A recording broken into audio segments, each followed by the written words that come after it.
Hey guys, what's going on? It's MJQA coming to you from MassiveJoes.com. Awesome question been sent in. The question is, what is caloric density? Now, it's a really good question because caloric density, once you have an understanding of it, can be manipulated to help you reach your health and fitness goal as fast as possible, whether that's bulking or cutting. There is something with caloric density that can help you out. Now, the best way for me to answer this question and give you guys a really good understanding of it is to firstly define caloric density and then to use some examples for proteins, for carbs, for fats, and show you what a calorically dense source looks like and then what a non-calorically dense source looks like. So starting off, the actual definition of caloric density is the number of calories per unit weight or volume of food. So if we took, for example, 100 grams of a particular food and measured out the amount of calories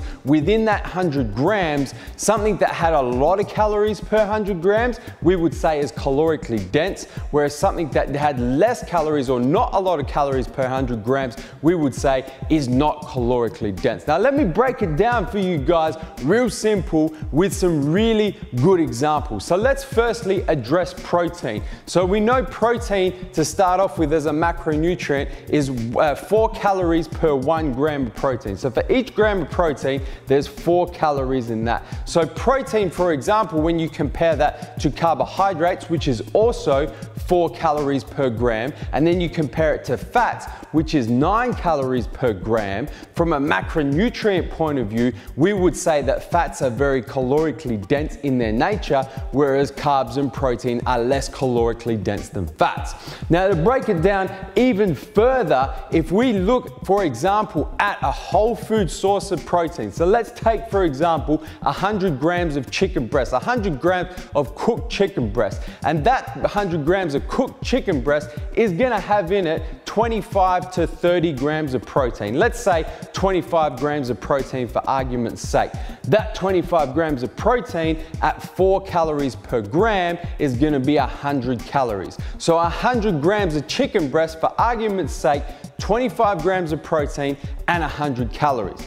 Let's now compare that to 100 grams of like a whey protein powder. So a good whey protein powder, 100 grams is gonna get you about 85 grams of protein. If you convert that 85 grams of protein into calories, you're talking about 340 calories per 100 grams. So you take your protein 100 grams, which we would say is very calorically dense at 85 grams of protein and over 300 calories, and you compare that to chicken breast, which we would say is non-calorically dense at 25 grams of protein and 100 calories per that 100 grams. That's a really good way for you to understand the difference for a particular source of protein between something that's calorically dense and something that's not calorically dense.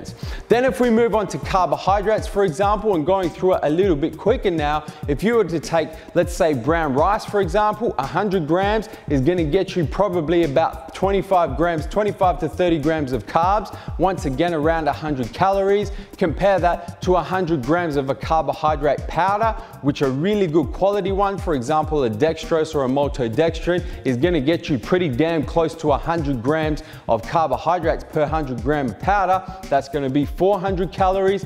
In that example, we would say that the carbohydrate powder is very calorically dense, whereas the brown rice is non-calorically dense. And then finally, to break it down for fats, if you were to take, for example, almonds or peanuts or any type of nut, 100 grams of any type of nut is gonna get you about 50 grams of fat. You multiply that by 9, it's gonna be about 450 calories. You compare that to 100 grams or 100 mils of, let's say, olive oil, which is gonna get you about 90 grams of fat per 100 grams, which is gonna get you over 800 calories.